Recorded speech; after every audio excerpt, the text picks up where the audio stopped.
Chapter 16 Unimproved Opportunities. Several of the things which I shall say to you tonight may not sound very agreeable or encouraging to many of you, yet I think you will agree with me that they are facts that cannot be denied. We must recognize the fact, in the first place, that our condition as a race is, in a large measure, different from the condition of the white race by which we are surrounded. That our capacity is very largely different from that of the people of the white race. I know we like to say the opposite. It sounds well in compositions, does well in rhetoric, and makes a splendid essay for us to make the opposite assertion. It does very well in a newspaper article. But when we come down to hard facts, we must acknowledge that our condition and capacity are not equal to those of the majority of the white people with whom we come in daily contact. Of course, that does not sound very well, but to say that we are equal to the whites is to say that slavery was no disadvantage to us. That is the logic of it. To illustrate, suppose a person has been confined in a sick room, deprived of the use of his faculties, the use of his body and senses, and that he comes out and is placed by the side of a man who has been healthy in body and mind. Are these two persons in the same condition? Are they equal in capacity? Is the young animal of a week old, although he has all the characteristics that his mother has, as strong as she? With proper development, he will be, in time, as strong as she. But it is unreasonable to say that he is as strong at present. And so, I think this is all that we can say of ourselves. With proper development, our condition and capacity will be the same as those of the people of any other race.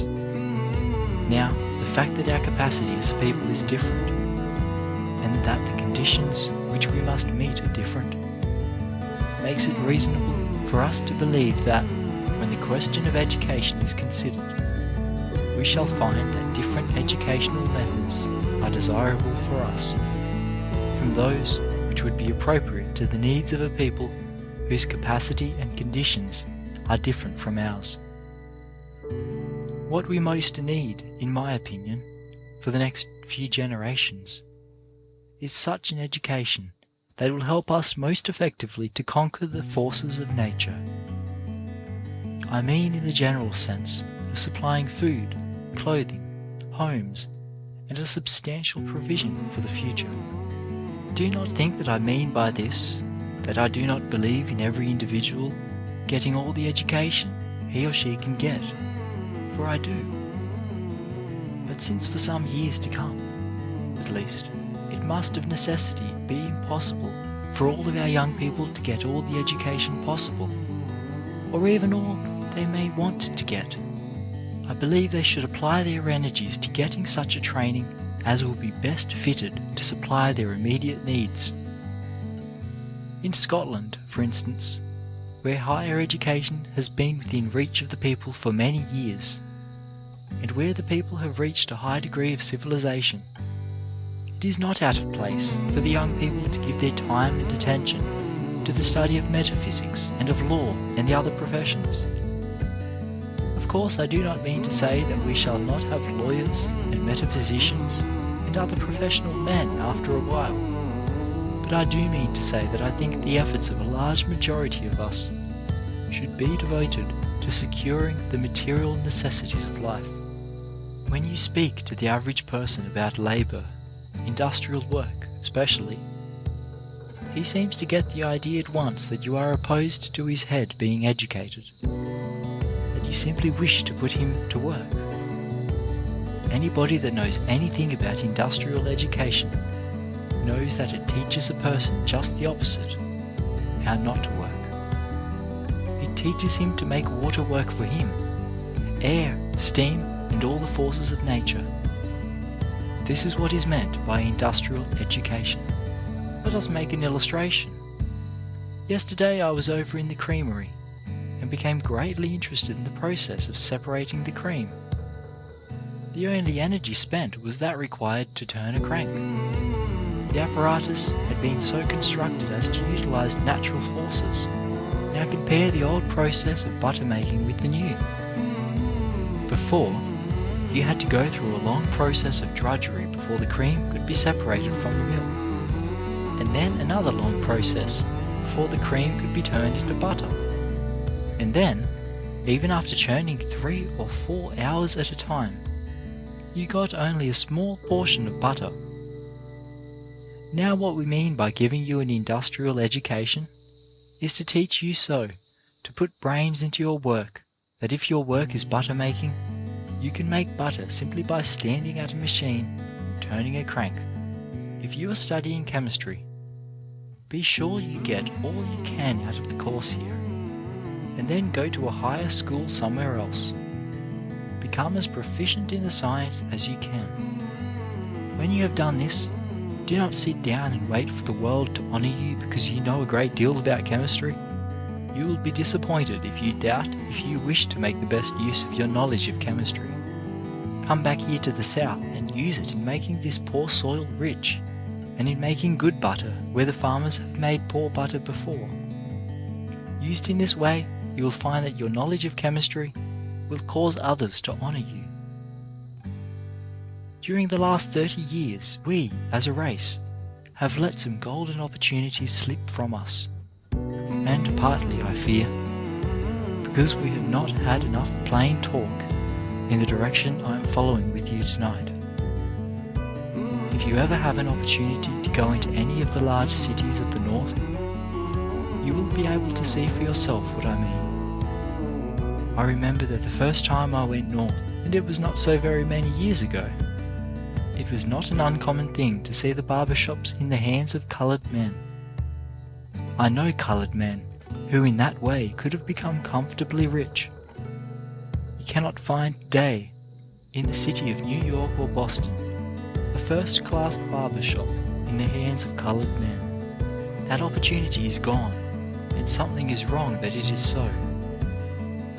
Coming nearer home, go to Montgomery, Memphis, New Orleans, and you will find that the barber shops are gradually slipping away from the hands of the coloured men, and they are going back into dark streets and opening little holes.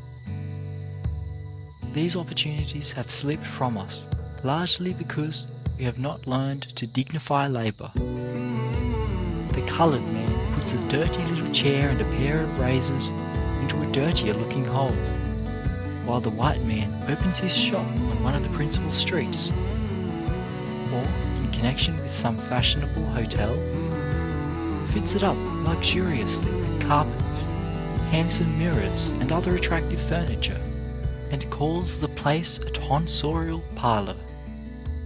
The proprietor sits at his desk and takes the cash. He has transformed what we call drudgery into a paying business. Still another instance. You can remember that only a few years ago, one of the best paying positions that a large number of coloured men filled was that of doing whitewashing. A few years ago it would not have been hard to see coloured men in Boston, Philadelphia or Washington carrying a whitewash tub and a long pole into somebody's house to do a job of whitewashing. You go into the north today, and you will find very few coloured men at that work. White men learned that they could dignify that branch of labour, and they began to study it in schools. They gained knowledge of chemistry, which would enable them to understand the mixing of the necessary ingredients. They learned decorating and frescoing, and now they call themselves house decorators. Now that job is gone, perhaps to come no more, for now that these men have elevated this work and introduced more intelligent skill into it, do you suppose anyone is going to allow some old man with a pole and a bucket to come into the house? Then there is the field occupied by the cooks. You know that all over the South we have held and still hold to a large extent the matter of cooking in our hands.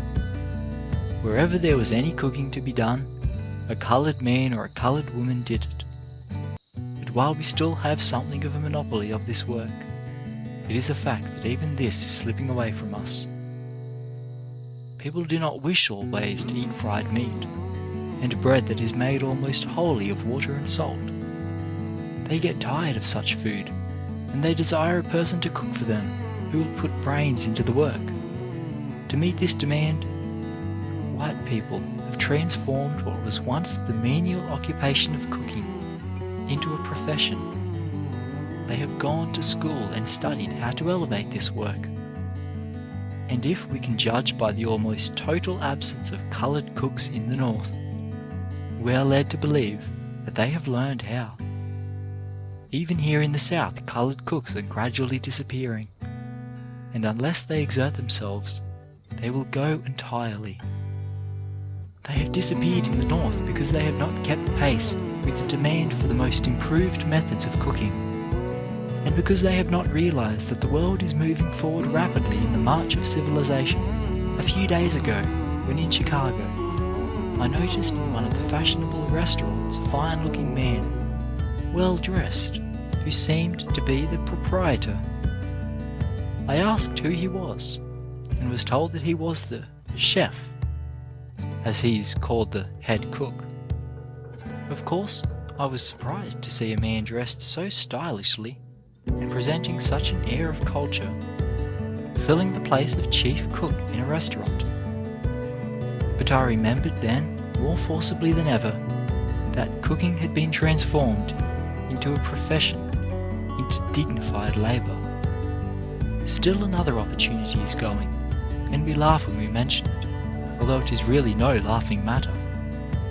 When we think of what we might have done to elevate it in the same way that white persons have elevated it, we realise that it was an opportunity after all. I refer to the opportunity which was in boot blacking. Of course, here in the South, we have that yet, to a large extent, because the competition here is not quite so sharp as in the North. In too many southern towns and cities, if you wish your shoes blacked, you wait until you meet a boy with a box slung over his shoulder. When he begins to polish your shoes, you will very likely see that he uses a much worn shoe brush, or worse still, a scrubbing brush. And unless you watch him closely, there is a chance that he will polish your shoes with stove polish. But if you go into a northern city, you will find that such a boy as this does not stand a chance of making a living. White boys, and even men, have opened shops which they have fitted up with carpets, pictures, mirrors, and comfortable chairs, and sometimes their brushes are even run by electricity. They have the latest newspapers always within reach for their patrons to read while their work is being done, and they grow rich. The man who owns and runs such a place as that is not called a boot black. He is called the proprietor of such and such a shoe blacking emporium, and that chance is gone to come no more. Now there are many coloured men who understand about electricity, but where is the coloured man who would apply his knowledge of that science to running brushes in a boot black stand? In the South it was a common thing when anybody was taken ill to notify the old mammy nurse. We had a monopoly of the nursing business for many years, and up to a short time ago it was the common opinion that nobody could nurse but one of those old black mammies. But this idea is being dissipated. In the North, when a person gets ill, he does not think of sending for anyone but a professional nurse, one who has received a diploma from some nurse training school, or a certificate of proficiency from some reputable institution. I hope you have understood me in what I have been trying to say of these little things. They all tend to show that if we are to keep pace with the progress of civilization, we must pay attention to the small things as well as the larger and more important things in life. They go to prove that we must put brains into what we do. If education means anything at all, it means putting brains into the common affairs of life and making something of them. That is just what we are seeking to tell the world through the work of this institution. There are many opportunities all about us where we can use our education. You very rarely see a man idle who knows all about house building, who knows how to draw plans, to test the strength of materials that enter into the making of a first-class house. Did you ever see such a man out of a job? Did you ever see such a man as that, writing letters to this place and that place, applying for work? People are wanted all over the world who can do work well. Men and women are wanted who understand the preparation and supplying of food. I don't mean in the small, menial sense, but people who know all about it. Even in this, there is great opportunity.